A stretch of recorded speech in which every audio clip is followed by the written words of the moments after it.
الحمد لله رب العالمين والصلاة والسلام على سيد الأنبياء والمرسلين وعلى آله وصحبه أجمعين ثم أما بعد فأعوذ بالله من الشيطان الرجيم ووصى بها إبراهيم بنيه ويعقوب يا بني إن الله اصطفى لكم الدين فلا تموتن إلا وأنتم مسلمون رب اشرح لي صدري ويسر لي أمري واحلل عقدة من لساني يفقه قولي فالحمد لله والصلاة والسلام على رسول الله وعلى آله وصحبه ومن والاه ثم أما بعد ইনশাআল্লাহ আজকের সংক্ষিপ্ত আলোচনার শুরুতে আমি প্রথমেই ধন্যবাদ জানাতে চাই আমাকে এখানে আমন্ত্রণ জানানোর জন্য। এখানে আসতে পেরে আমার বেশ ভালো লাগছে। আল্লাহ আজ্জা ওয়া জাল্লা এই কমিউনিটিকে বরকত দান করুন। এখানকার মসজিদটিতে সবসময় মানুষের উপস্থিতি বজায় থাকুক, বিশেষ করে ফজর এবং ঈশার সময়, এবং আল্লাহ যেন এই মসজিদটিতে তরুণদের উপস্থিতি দিয়ে ভরে রাখেন সকাল আর সন্ধ্যায়। আমিন ইয়া রব। আমি আজকে আপনাদেরকে যা বলতে চাই তাহলে আমি কিছু আয়াত সম্পর্কে ব্যাখ্যা করতে চাই, যার উপর আমি আগেও দুরূস দিয়েছি, কিন্তু আজকে একটু ভিন্ন আঙ্গিকে তা আপনাদের কাছে উপস্থাপন করার চেষ্টা করব। এছাড়াও আমি আসলে শুরুতে কোরআনের প্রেক্ষাপটের বাইরে থেকে কথা বলবো, আর তা হলো আমাদের সন্তানদের প্রতি যে সচেতনতা কাজ করে, এটা আসলে আমাদের দিনের ভিত্তি। ব্যাপারটা কোনো নতুন কিছু না, যা আমরা মাত্র উপলব্ধি করতে শুরু করেছি।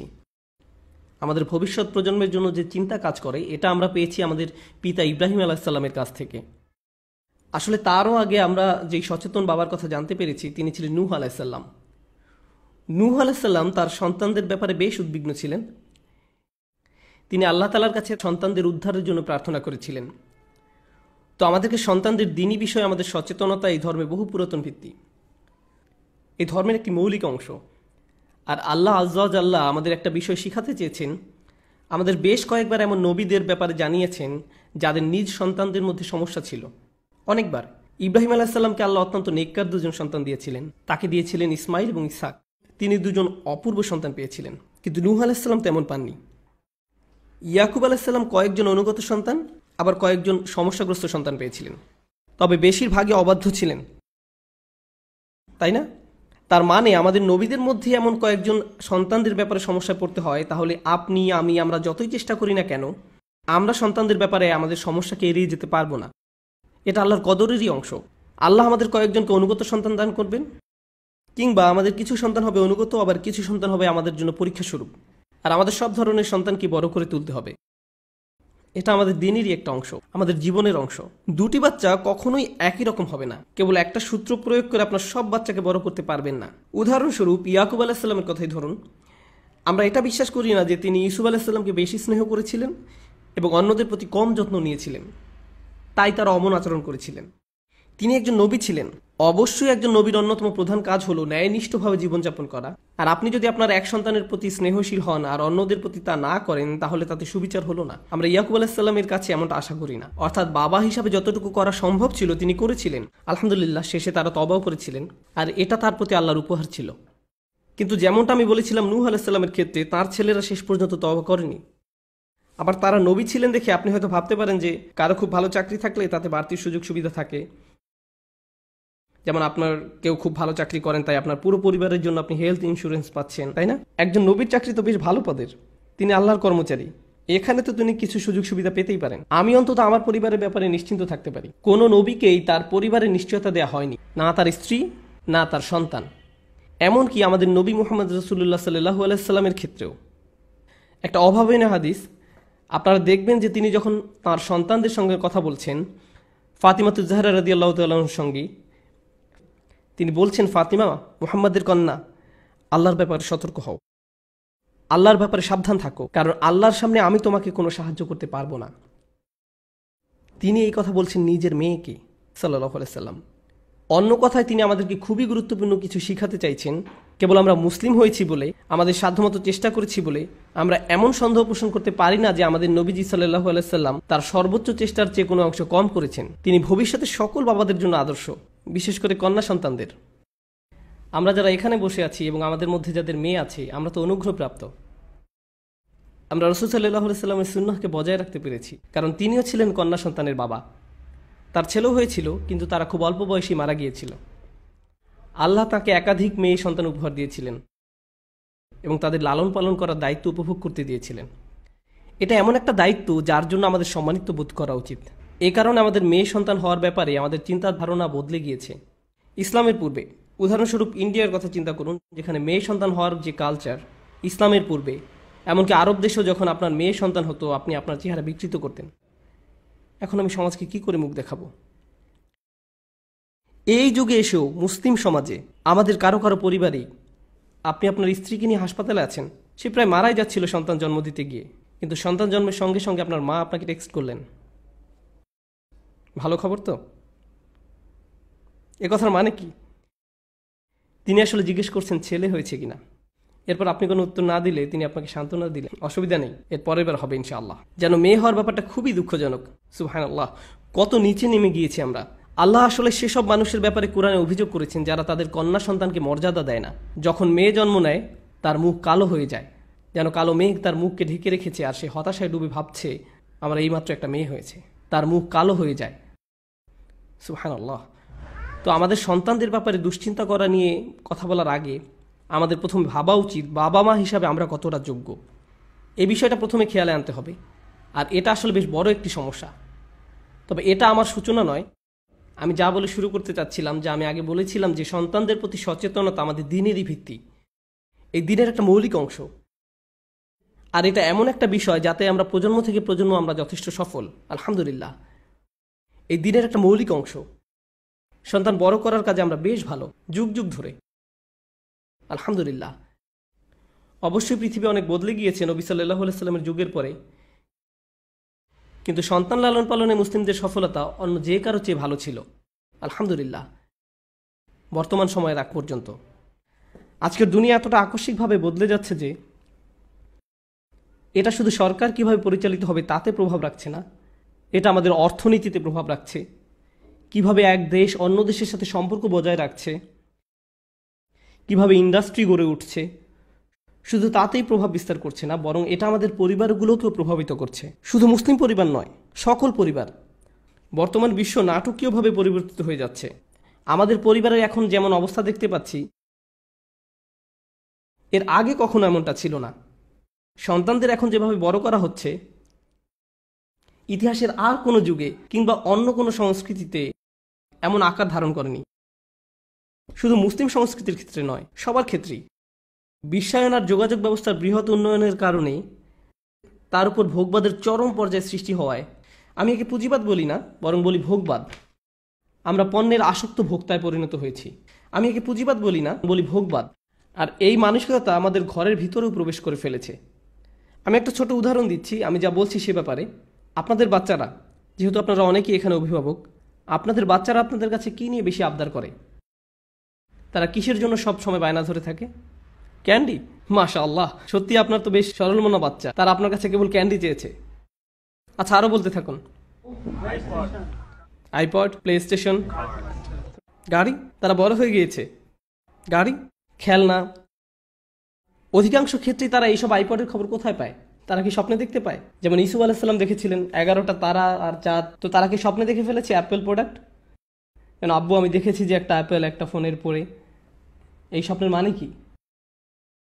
এই স্বপ্নের মানে কি? না না, তারা কোথায় দেখেছে আইফোন? হয় তাদের বন্ধুর কাছে আছে এসব, অথবা টিভিতে দেখেছে।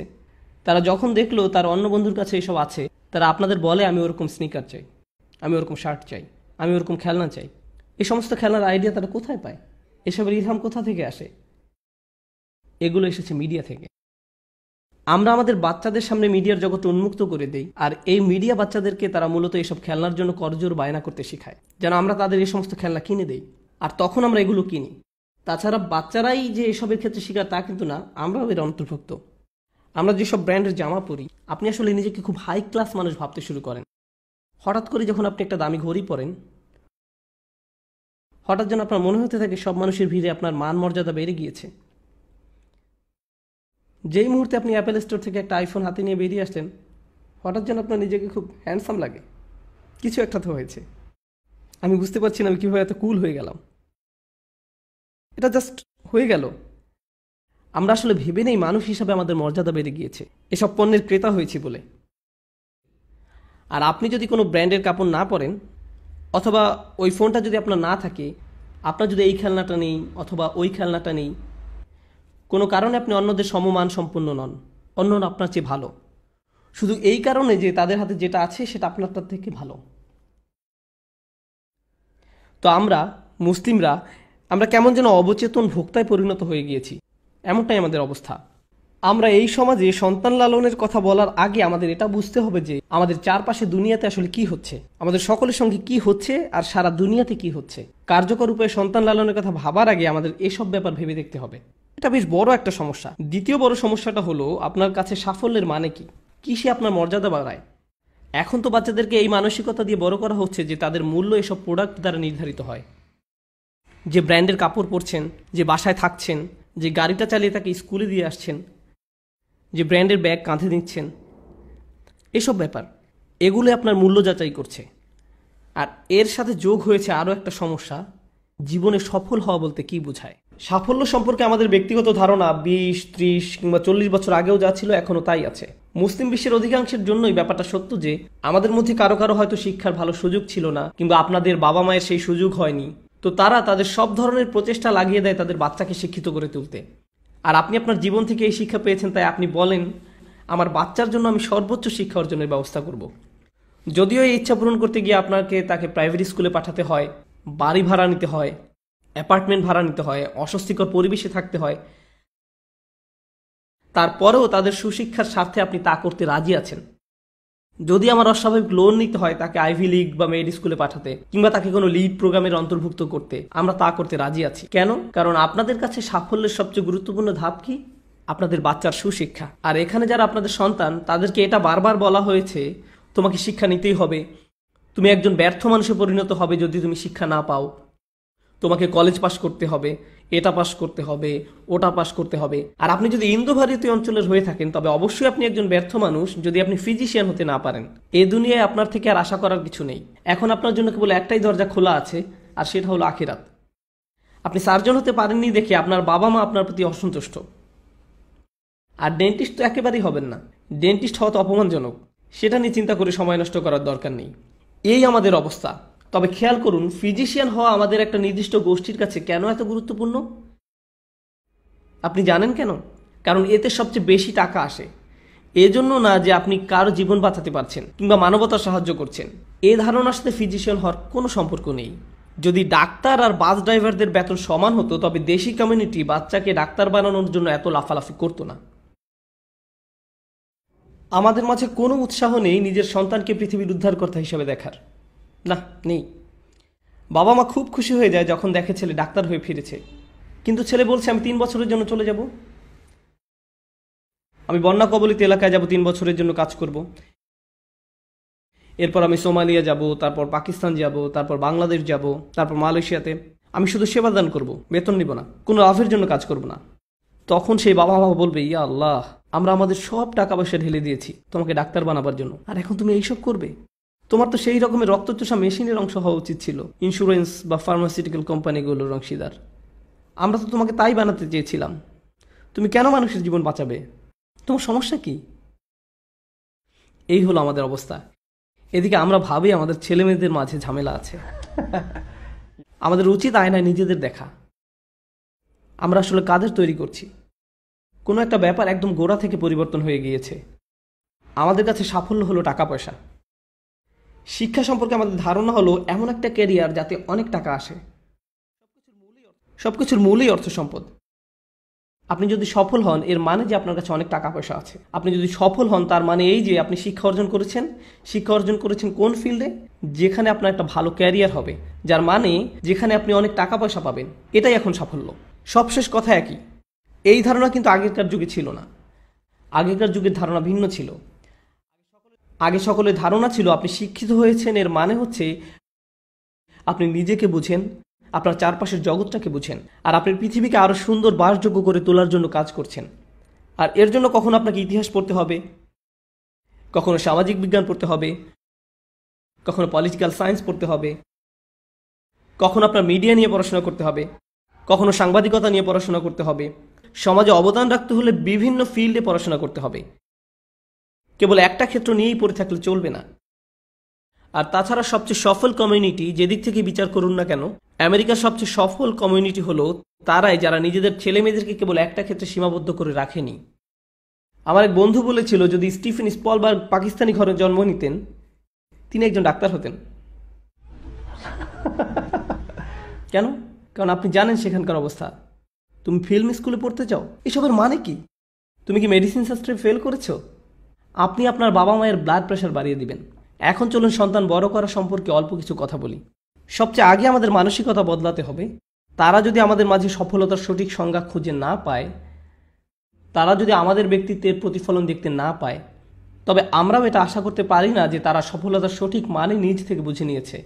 তাদের কাছে এই দিক নির্দেশনা আমাদের পক্ষ থেকেই আসতে হবে।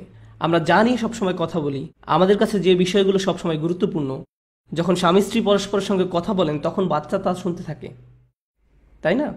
সবসময় তাদের কান সবসময় খোলা থাকে। এখন আপনারা যদি বিল সংক্রান্ত কথা বলেন, বাড়ি ভাড়া নিয়ে কথা বলেন, কিংবা আপনারা সবসময় মুভি নিয়ে কথা বলেন, কিংবা অন্য পরিবার সম্পর্কে কেবল বাজে কথা বলেন, তারা কি করে না করে এসব আলোচনা করেন, সন্তানরা ভেবে নিবে যে বড়রা এমনই, আমার বাবা মা এসব করে, ভেবে নিবে যে বড়রা এমনই। এগুলোই তাদের জীবনে গুরুত্বপূর্ণ হয়ে দাঁড়াবে।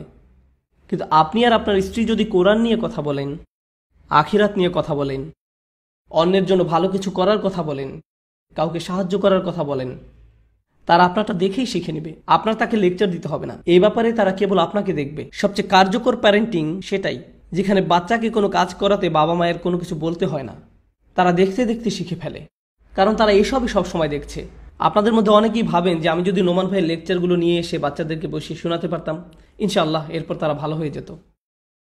শুধু কয়েকটা ইউটিউব ভিডিও আর সমস্যা সমাধান হয়ে যাবে, এতে আসলে কোনো উপকার হবে না।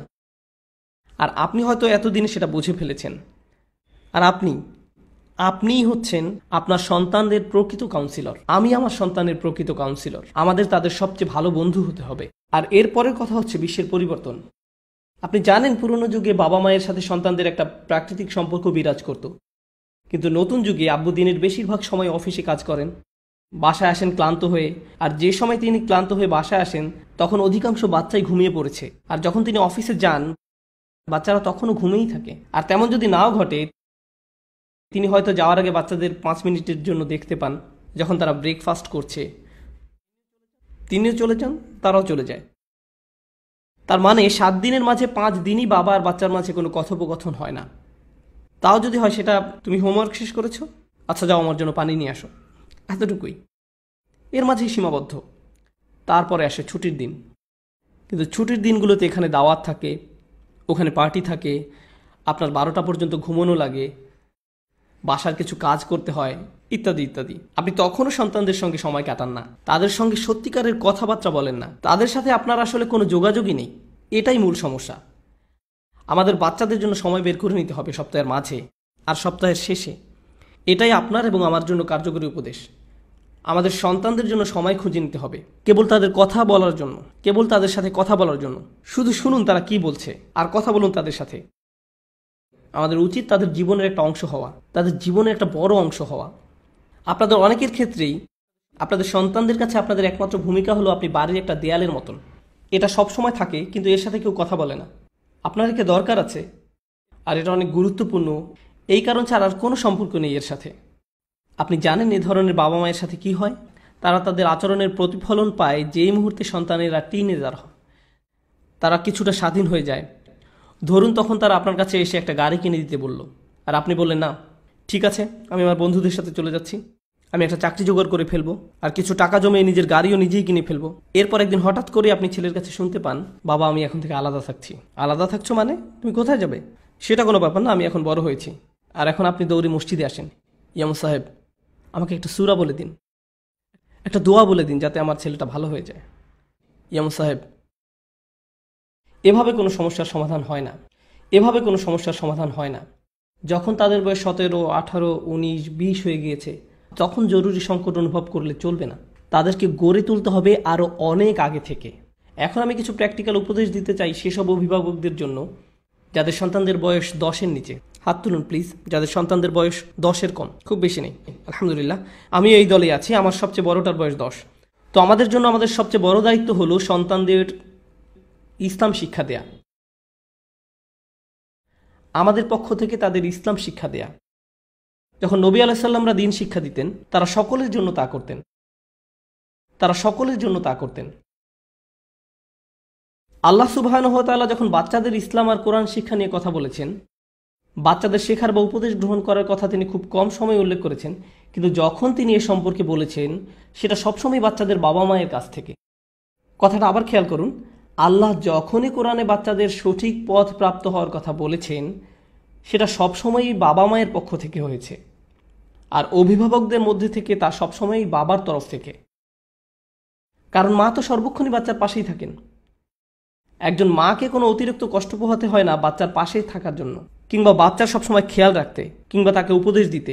একজন মাকে কখনো মা হওয়ার ব্যাপারে ট্রেনিং নিতে হয় না, এটা প্রকৃতগতভাবেই হয়ে থাকে। আল্লাহ তাদের মাঝে এই অনুভূতিই দিয়ে রেখেছেন। অন্যদিকে বাবাদের অবস্থা শোচনীয়। আমাদের একটা ট্রেনিংয়ের মধ্যে দিয়ে যেতে হয় সত্যিকারের বাবা হওয়ার জন্য। প্রকৃতিগতভাবে আমাদের মাঝে এই অনুভূতি আসে না। কেবল আপনার সন্তান জন্ম নিয়েছে বলেই যখন একজন মা তার সন্তানকে জন্ম দেন তার সব আবেগ অনুভূতি বদলে যায়, মুহূর্তেই সব বদলে যায়। কিন্তু একজন বাবার ক্ষেত্রে 3-4 দিন পার হওয়ার পর যখন বন্ধুরা জিজ্ঞেস করে, তোমার তো শুনেছি বাবু হয়েছে, বলে হ্যাঁ, কিন্তু আমি এখনো ধরতে পারিনি কি হয়েছে। কেউ আপনাকে বুঝিয়ে দিলে আপনি বুঝতে পারেন ব্যাপারটা। আমি কি বলছি বুঝতে পারছেন? আমি এখনো ধরতেই পারিনি কি হয়েছে, কারণ বাবা হওয়ার যে উপলব্ধি তা স্বভাবগতভাবে আমাদের মাঝে আসে না। আমাদের এই অনুভূতি গড়ে তুলতে হয়, তাই না?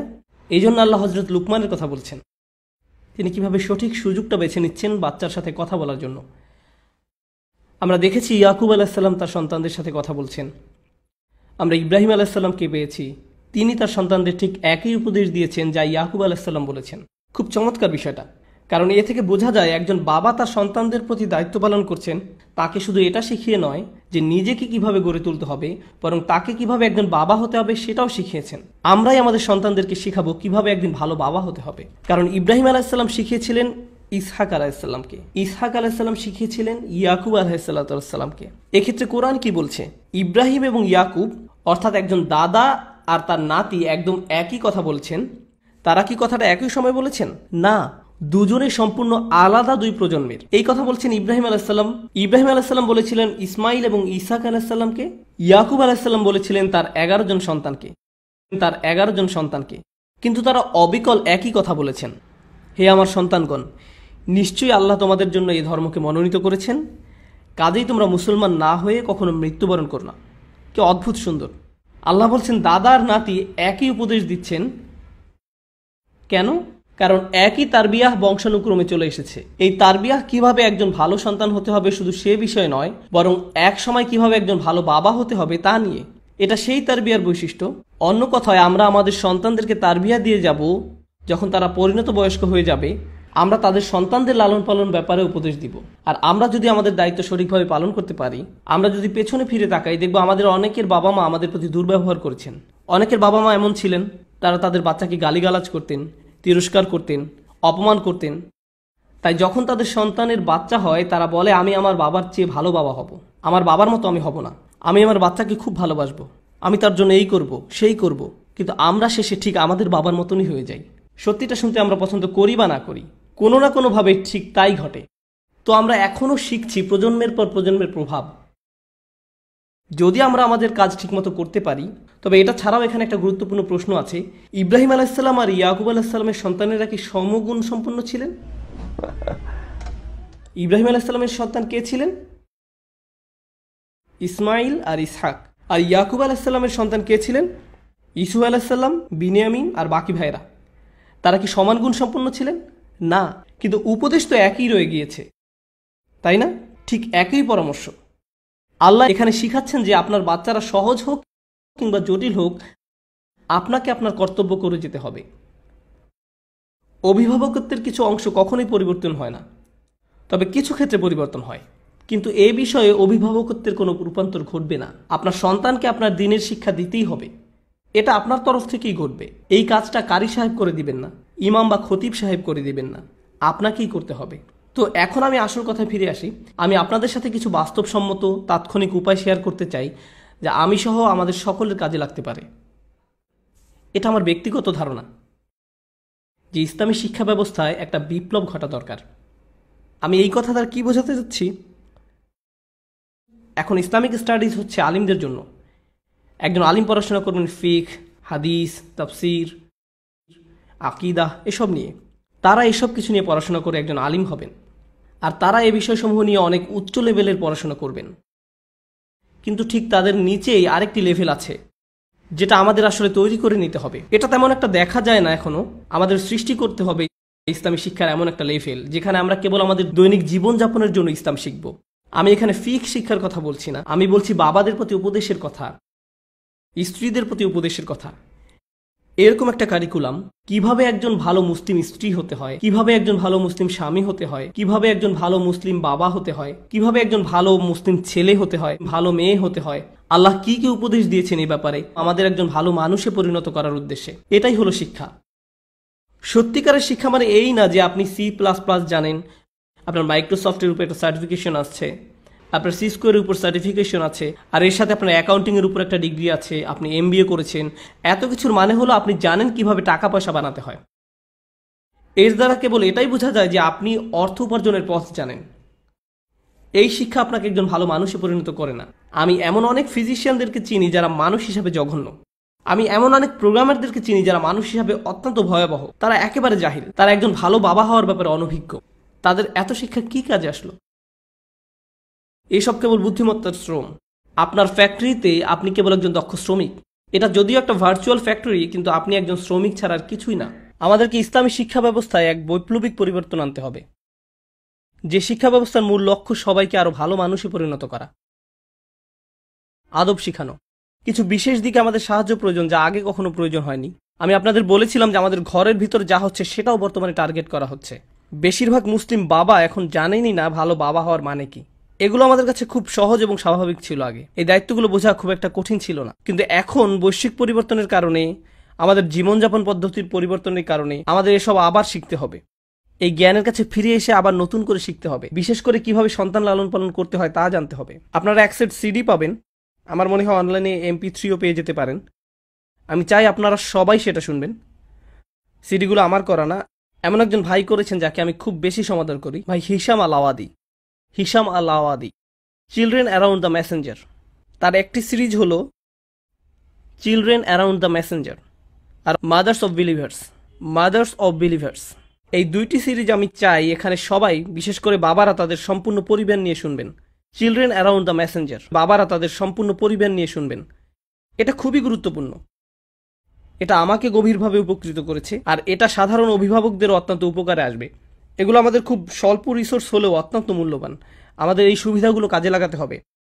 আর ইনশাআল্লাহ আমাদের পুরো পরিবারের উচিত এই লেকচারগুলো শোনা। আপনারা আইপ্যাডে রাখতে পারেন, কিংবা গাড়িতে বসেই সবাই একসাথে শুনতে পারেন। আপনার বেশ কাজে আসবে। আপনার সন্তানকে সঙ্গে নিয়েই কোরআন তেলাওয়াত করুন। একজন কারি ডেকে তাকে দিয়ে তেলাওয়াত করাবেন না, কাজটা নিজেই করুন। আপনার সন্তানকে সঙ্গে নিয়েই করুন। মাওলানা সাহেব আসুন, কোরআন পড়ান, পড়ে বাসায় চলে যান। আর আপনি, আপনার সময় নেই এসবের জন্য? আপনার যদি কোরআনের জন্য হাতে সময় না থাকে, তাহলে আপনার বাচ্চাকে কেন কোরআনের জন্য সময় বের করে নিতে হবে? আপনার সন্তানের সঙ্গে বসুন আর 20 মিনিট ধৈর্য ধরুন। শয়তান আসবে, সে আপনাকে বারবার হাই তুলতে বাধ্য করবে। আপনার তখন পিপাসা হবে, ঘুম আসবে, আপনার হঠাৎ মনে পড়ে যাবে যে আপনার একটা মিটিংয়ের কথা। এত সব কিছু এই 20 মিনিটের মধ্যেই হবে। কেন? কারণ আপনি এই 20 মিনিট কোরআনের জন্য দিতে চাইছেন, আর শয়তান সেটা ঘৃণা করে, সে সহ্য করতে পারে না। কিন্তু এই 20 মিনিট ধৈর্য রাখুন, নিজেকে সমর্পণ করুন আপনার বাচ্চার জন্য। পুরো পরিবারকে সঙ্গে নিন। দিনের একটা সময় আমরা সবাই একসাথে বসবো, আর আমরা সবাই কোরআন পড়বো, কোরআনের ব্যাখ্যা শুনবো, না হয় অন্তত অনুবাদ শুনবো সকলে একসঙ্গে। যদি 1 ঘন্টার জন্য তা সম্ভব না হয়, তবে অন্তত 10 মিনিটের জন্য তা করুন, তাতেও হবে। কেবল শুনুন কোরআনের অল্প কিছু অংশ 10 মিনিটের জন্য। তেলাওয়াত ছাড়া আর এটুকু করুন। তেলাওয়াতের জন্য আমি কতটুকু সময় রাখতে বলেছি? 20 মিনিট। আর অনুবাদের জন্য বা তাফসির অথবা ব্যাখ্যা শোনার জন্য কতক্ষণ? 10 মিনিট। তো প্রতিদিন মোট কতক্ষণ? এই 30 মিনিট আপনি আর আপনার গোটা পরিবার আল্লাহর উদ্দেশ্যে কিছু করলেন। আমি পরামর্শ দিব মাগরিব আর ইশার মধ্যবর্তী সময়টা বেছে নিতে। ঠিক আছে, আপনি হয়তো বলবেন আমার বাচ্চাদের পরীক্ষা চলছে, এখন মে মাস, সেমিস্টার শেষ হোক আগে। আচ্ছা ঠিক আছে, আমি এটা মেনে নিলাম। কিন্তু গ্রীষ্মের ছুটিতে আপনারা এই কাজটা করবেন, প্রতিদিন মাত্র 30 মিনিট। এমনটা বলবেন না আমি আমার বাচ্চাকে কোন প্রোগ্রামে ভর্তি করব। আপনি আপনার বাচ্চার প্রোগ্রাম, অন্য সব প্রোগ্রাম পরের ব্যাপার। আমাদের এভাবে বোঝাপড়া করে নিতে হবে। ইসলাম অটো পাইলটের মতন ধরলে চলবে না। আর আমি এটা বলেই আমার কথা শেষ করতে চাই। আমি কি বোঝাতে চাইছি? আমরা আসলে একটা মুসলিম সমাজে বড় হয়েছি। আমাদের মধ্যে অধিকাংশরই, আমার নিজেরও, আমাদের বাবা মায়ের কখনো আমাদের ঈমান সম্পর্কে দুশ্চিন্তা করতে হয়নি। তারা এমন দুশ্চিন্তাগ্রস্ত ছিলেন না যে আমার ছেলে কি খ্রিস্টান হয়ে যাবে, নাকি সে নাস্তিক হয়ে যাবে, কিংবা ইহুদি হয়ে যাবে। এসব নিয়ে তাদের মাথা ব্যথা ছিল না। তারা ভাবতেন না আমার ছেলে জুমার নামাজ না পড়ে অন্য কোথাও ঘুরতে গেল কিনা। তারা এসবের ব্যাপারে চিন্তাগ্রস্ত ছিলেন না। তাদের মনে এমন কোনো আশঙ্কা আসতো না। তাদের ভাবতে হতো না যে তাদের ছেলে কোনো গ্যাংয়ে যোগ দিল কিনা, কিংবা ড্রাগ নিল কিনা, কিংবা বাড়ি ছেড়ে পালিয়ে যাবে কিনা। তো ইসলাম শিখানোর ব্যাপারে তাদের খুব একটা ভাবতে হয়নি, কারণ গোটা সমাজ আপনাকে কোনো না কোনো ভাবে তা শিখিয়ে দিচ্ছিল। স্কুল থেকে সে শিক্ষা পেয়েছেন, সব জায়গায় আপনি আজানের ধ্বনি শুনতে পেতেন। সমাজ আপনাকে ইসলামের সান্নিধ্যে নিয়ে এসেছিল। এখানে কি সেই সমাজ আছে? না। তাহলে এখানে আপনি আপনার বাচ্চাকে সেভাবে বড় করতে পারবেন না যেভাবে আপনার বাবা মায়েরা করেছিলেন। আপনি ধারণা করে নেন যে সবকিছু ঠিকঠাক মতো হয়ে যাবে, সব ঠিক হয়ে যাবে, আমরা তো ভালোভাবেই সব পার করেছি। ভাই, আপনি তা পেরেছেন কারণ আপনি সম্পূর্ণ ভিন্ন একটা দুনিয়ায় বসবাস করতেন, আর এখন অন্য এক দুনিয়া। এখানে কোনো নিশ্চয়তা নেই যে আপনার বাচ্চারা ইসলামকে ধরে রাখবে, কোনো গ্যারান্টি নেই, একেবারেই নেই। এই পরিবেশটা শুধু গাড়ির কালো ধোঁয়ায় দূষিত হয়েছে তা নয়, এখানে যেই দূষণ ঘটছে তা হলো কুফর। এই পরিবেশটা মানুষ এখন সন্দেহবাতিক হয়ে গিয়েছে। আমি আপনাদের বলে শেষ করতে পারবো না কত টিনেজার আমার কাছে এসেছে যারা ইসলামের ব্যাপারে সন্দিহান। তারা শুধু সন্দিহান তা নয়, তারা প্রতিনিয়ত অসংখ্য বাজে মন্তব্য শুনে থাকে দিন সম্পর্কে। তার উপর আমরা টেক্সাসে থাকি, আমরা অনেক খারাপ কথা শুনি। আজকে সকালেই 2 মর্মন খ্রিস্টান ছেলে জুমার আগে আমার বাসায় এসেছিল। দরজায় নক করলো, খুলে দেখলাম 2টা বাচ্চা ছেলে, টিনেজ ছেলেরা দাওয়াত দিচ্ছে। আমি তখন ভাবছিলাম, ইস, আমাদের মাঝেও যদি এমন ছেলেরা থাকতো। আপনি কোনো টিনেজ ছেলেকে দেখেছেন যে সকালে উঠে তৈরি হয়ে নেয়, সুন্দর জামা কাপড় পরে, ইউনিফর্মের মতো বাইক নিয়ে বেরিয়ে পড়ে, এখন বাইরে 92 ডিগ্রি, এর মধ্যে তারা ঘরে ঘরে যেয়ে বলে আমরা আপনাকে সৃষ্টিকর্তার বাণী সম্পর্কে বলতে চাই। আপনি জানেন এটা করার জন্য কতটা সাহস দরকার? আমি তাদের ধর্মবিশ্বাস ভেঙে দেওয়ার আগে প্রথমে যেটা করতাম তা হলো বলতাম তোমরা যা করছো সেটা সত্যিই প্রশংসার দাবি রাখ। বিস্ময়কর, তাদের কাছে এখনো সত্য আসেনি, তারপরে তারা এতটাই নিজেদের উৎসর্গ করেছে যে তারা তাদের বাচ্চাদের মাঝে এই ধর্মবিশ্বাস গেঁথে দিয়েছে। কারণ মর্মন কমিউনিটি এই সিদ্ধান্ত নিয়েছিল যে তাদের সন্তানেরা তাদের অগ্রাধিকার পাবে। আমরা সবকিছু ভুলে যাব, আমাদের ধর্ম প্রচার করব না, অন্যদের তা শিখাতে যাব না, আমরা কেবল চিন্তা করব আমাদের সন্তান নিয়ে। আমরা সর্বোচ্চ চেষ্টা করব যাতে তারা এই ধর্ম উপলব্ধি করতে পারে। এ ধারণার জন্যই তাদের টিনের ছেলেরা আজ তাদের ধর্মকে ধরে রেখেছে। আর আমি বসে বসে তাদের সাথে কথা বলছিলাম। তারা বিশ্বাস করে তাদের বই হচ্ছে সৃষ্টিকর্তার বাণী, আর এটা অলৌকিক। আমি ভাবছিলাম, ওয়াও, এটা কোনো অলৌকিক বাণী নয়, কিন্তু আমি তোমাদের আত্মনিবেদনের প্রশংসা করি, আমি সত্যি এর তারিফ করি। আমি বলছি না চলুন সবাই আমরা মর্মন হয়ে যাই কিংবা ওদের মতো হয়ে যাই। আমি শুধু বলছি, ভাই, আপনি যদি কোথাও ভালো কিছু দেখেন আপনার সেটা তারিফ করা উচিত। আর তাদের এমন কিছু ভালো গুণ রয়েছে যেগুলোর প্রশংসা করা উচিত। আমাদের অন্যান্য কমিউনিটি থেকে শেখার আছে। আর আমি বলছি, খুব দ্রুতই পৃথিবীর দৃষ্টিকোণ বদলে যাচ্ছে। যারা সৃষ্টিকর্তায় বিশ্বাস করে তারা থাকবে একদিকে, আর যারা সৃষ্টিকর্তায় বিশ্বাস করে না তারা থাকবে অন্যদিকে। এখন আমাদের নিজেদের মধ্যেই মতনৈক্য রয়েছে, বিভিন্ন মাযহাবের মধ্যে, মুসলিম আর খ্রিস্টানদের মধ্যে, হিন্দুদের মধ্যে, ইত্যাদি ইত্যাদি ইত্যাদি। কিন্তু খুব শীঘ্রই গোটা পৃথিবী 2 লাইনে বিভক্ত হয়ে যাবে। আমি কোনো সৃষ্টিকর্তায় বা কোনো ধর্মে বিশ্বাস করি না, এবং আমি একজন সৃষ্টিকর্তায় বিশ্বাস করি। এই পরিবর্তনই আগামীতে হতে যাচ্ছে। যুক্তরাষ্ট্রের প্রত্যেকটা কোণে কোণে এই পোলারাইজেশন ঘটছে, আর এটা দাবানলের মতো ছড়িয়ে পড়ছে। খবরদার এক মুহূর্তের জন্য ভাববেন না এই পরিবর্তন মুসলিম সমাজকে প্রভাবিত করবে না। করবে, অবশ্যই করবে। অভিভাবক হিসাবে আমাদের কোরআন শিখতে হবে, আমাদের সন্তানদের জন্য নয়, নিজেদের জন্য। আমাদের কোরআন পড়তে হবে আর এতটাই ভালোবাসতে হবে কোরআনকে যে আপনার বাচ্চারা বড় হতে হতে জানবে, আমার বাবা, কেউ যদি তাদের জিজ্ঞেস করে তোমার বাবা কি করতে ভালোবাসতেন, তারা বলবে আমার বাবা কোরআন পড়তে ভালোবাসতেন। তিনি সবসময় কোরআনের কথা বলতেন। আমি কোরআন সম্পর্কে যেসব জেনেছি তার অধিকাংশই আমার বাবার কাছ থেকে জেনেছি। তিনি সবসময় কোরআনের ব্যাখ্যা শুনতেন, সবসময় আমাকে আরো বেশি তিলাওয়াত করতে বলতেন। তিনি এটা সবসময় মুখস্থ করতেন, তিনি এর তেলাওয়াত শুনতে ভালোবাসতেন। আমাদের নিজেদেরকে কোরআনের জাতি হিসাবে গড়ে তুলতে হবে। কেন? কারণ নবী সাল্লাল্লাহু আলাইহি সাল্লামকে সন্দেহগ্রস্ত মানুষেরা ঘিরে রেখেছিলেন, ঠিক যেমনটা আমাদেরকেও সন্দেহগ্রস্ত মানুষেরা ঘিরে রেখেছে। এবং সেই সময় একমাত্র জিনিস যেটা আপনাদের বিশ্বাস অটুট রাখবে সেটা কি? কোরআন, আল্লাহর বাণী। এটা তাদের দৃঢ় পদ রেখেছিল। আমাদের আবার সে জাতিতে পরিণত হতে হবে। আমরা এবং আমাদের সন্তানেরা, আমরাই হব কোরআনের নতুন প্রজন্ম। আমাদের জীবনের কেন্দ্রবিন্দুতে কোরআন থাকতে হবে। দিনে 30 মিনিট করে পড়া শুরু করুন, কেবল 30 মিনিট। কিন্তু এখানে যারা অভিভাবক, আমি জানতে চাই না আপনার বয়স 45, 55, 65 নাকি 75, যাই হোক না কেন, কোরআন মুখস্থ করুন। মুখস্থ করা শুরু করে দিন। আল্লাহ কোরআনের উপর কোনো বয়স সীমা রাখেননি। আল্লাহ সেটা করেননি, আপনি করেছেন। আপনি আল্লাহকে দেখান যে আপনি তার বইকে ভালোবাসেন, আর তখনই আল্লাহ আপনার জীবনে বরকত ঢেলে দিবেন, যা আপনি কখনো আশা করেননি। আপনার এখন অন্য কাউকে জিজ্ঞেস করতে হয় কিভাবে সন্তান লালন পালন করবেন, কিন্তু আল্লাহ নিজেই আপনাকে সেই উপদেশ দিবেন তার বইতে। তিনি আমাদেরকে আমাদের সব প্রশ্নের উত্তর দিয়ে দিচ্ছেন তার বইতে। আমাদের অবশ্যই এই বইয়ের সঙ্গে একটা সম্পর্ক থাকা উচিত। আমি আপনাদের বলছি, আমাদের মুসলিম সমাজে অধিকাংশ সমস্যা এই জন্যই সৃষ্টি হয়েছে যে আমরা কোরআন থেকে বিচ্ছিন্ন হয়ে পড়েছি। আমাদের এই বইয়ের জন্য কোনো অনুভূতি নেই, কোনো ভালোবাসা নেই, কোনো সম্পর্ক নেই। আমরা উপদেশ নেওয়ার জন্য এর কাছে যাই না, আমরা প্রতিদিনের তেলাওয়াত করি না, মুখস্থ করি না, আমরা এই বই আরো বেশি বেশি বোঝার চেষ্টাও করি না, অনুরাগ দেখাতে পারি না। আল্লাহ তার বাণী পাঠিয়ে এই উম্মতকে কতটা সম্মানিত করেছেন, অথচ আমরা এই বাণীর প্রতি যথেষ্ট ভালোবাসা দেখাতে পারিনি। আমরা যদি তা পারি, আমি বলছি আপনাদের সকল সমস্যা দূর হয়ে যাবে। আল্লাহ সুবহানাহু ওয়া তাআলা বলছেন, যখন আহলে বাইতদের কথা বলেছেন, তিনি বলেন তারা যদি কেবল তাওরাত আর ইনজিলকে দৃঢ়ভাবে প্রতিষ্ঠিত করত, তাহলে তারা উপর এবং নিচ থেকে আহার করত, তাদের দুনিয়া তাদের জন্য জান্নাত হয়ে যেত। কেবল যদি তারা তাওরাত আর ইনজিল প্রতিষ্ঠিত করত। তাহলে আল্লাহ এখানে আমাদের কি বলেছেন? আমরা প্রতিষ্ঠিত করব কোন বইটি? কোরআন। তা করলে আমরা উপর এবং নিচ থেকে আহার করব। আল্লাহ এই দুনিয়াকে জান্নাতে পরিণত করে দিবেন। শুধু তার কিতাবের দিকে ফিরে আসুন। এটাই অভিভাবকদের প্রতি আসল উপদেশ। আমরা আমাদের সন্তানদের কাছে যে স্মৃতি রেখে যেতে চাই, আমার বাবা ভিডিও গেমস ভালোবাসতেন, মুভি দেখতে ভালোবাসতেন, কিন্তু সব কিছুর চেয়ে তিনি বেশি কোরআন ভালোবাসতেন। তিনি বাস্কেটবল খেলতেও খুব পছন্দ করতেন, কিন্তু তার চাইতেও কোরআন বেশি ভালোবাসতেন। কোরআন ছিল তার সত্যিকারের ভালোবাসা। আর তিনি এটা নিশ্চিত করেছেন আমরাও কোরআনকে সেভাবে ভালোবাসি। তিনি কোরআন থেকে গল্প বলে শোনাতেন, আমাদের এখান থেকে উপদেশ দিতেন। আপনারা আপনার বাচ্চাদেরকে কোরআন থেকে আকর্ষণীয় গল্প বলে শোনান। আর আপনি পারবেন না তাদেরকে সেসব গল্প বলতে যদি আপনি নিজেই না এর প্রতি কোনো আকর্ষণ অনুভব করেন। আপনি যদি সেসব গল্পে নিজেই মুগ্ধ না হন, তবে আপনি আপনার বাচ্চাদের চমৎকৃত করতে পারবেন না। কিন্তু ভাই, তাদের শৈশবকাল আপনি, অন্য কেউ নয়, আপনাকেই কোরআন থেকে তাদের গল্প বলে শোনাতে হবে। আপনাকে এই কাজটা করতে হবে। আমি সেদিন আমার এক মেয়েকে ইসু আলাইহিস সালামের গল্প শোনাচ্ছিলাম, আর আমি গল্পটা শেষ করিনি। সেই 4 দিন ধরে বারবার জিজ্ঞেস করছে, আব্বু এরপর কি হলো? আচ্ছা, এরপর তাকে জেলে পাঠানো হলো। তারপর কি হয়েছে এখন বলবো না, পরে বলবো। আজকে হোটেলে যাওয়ার পথে তাকে বলবো ইনশাআল্লাহ জেলে পাঠানোর পর কি হলো। কিন্তু আমাদের এই গল্পগুলো সৃজনশীলভাবে মজা করে বাচ্চাদের শোনাতে হবে। আর গল্পগুলো অসম্ভব সুন্দর, অসাধারণ বৈশিষ্ট্যপূর্ণ। বিশেষ করে আপনি যখন কোরআনের দৃষ্টিকোণ থেকে তা পড়েন, খুব সুন্দরভাবে গল্পগুলো বর্ণনা করা হয়েছে। আল্লাহ সুবহানাহু ওয়া তাআলা আমাদের কোরআনের জাতি হওয়ার তৌফিক দান করুন। আমাদের সামর্থ্য দিক যেন আমরা তা আমাদের সন্তানদের মাঝে গেঁথে দিতে পারি। আমাদের সন্তানদের সঙ্গে সৎ, সরাসরি এবং খোলামেলাভাবে আলোচনা করুন। তাদের জিজ্ঞাসা করুন তারা স্কুলে কি শুনছে, তারা কি কি সমস্যা হয়। তারপর নিজেই আল্লাহর বইয়ে তার সমাধান খুঁজুন।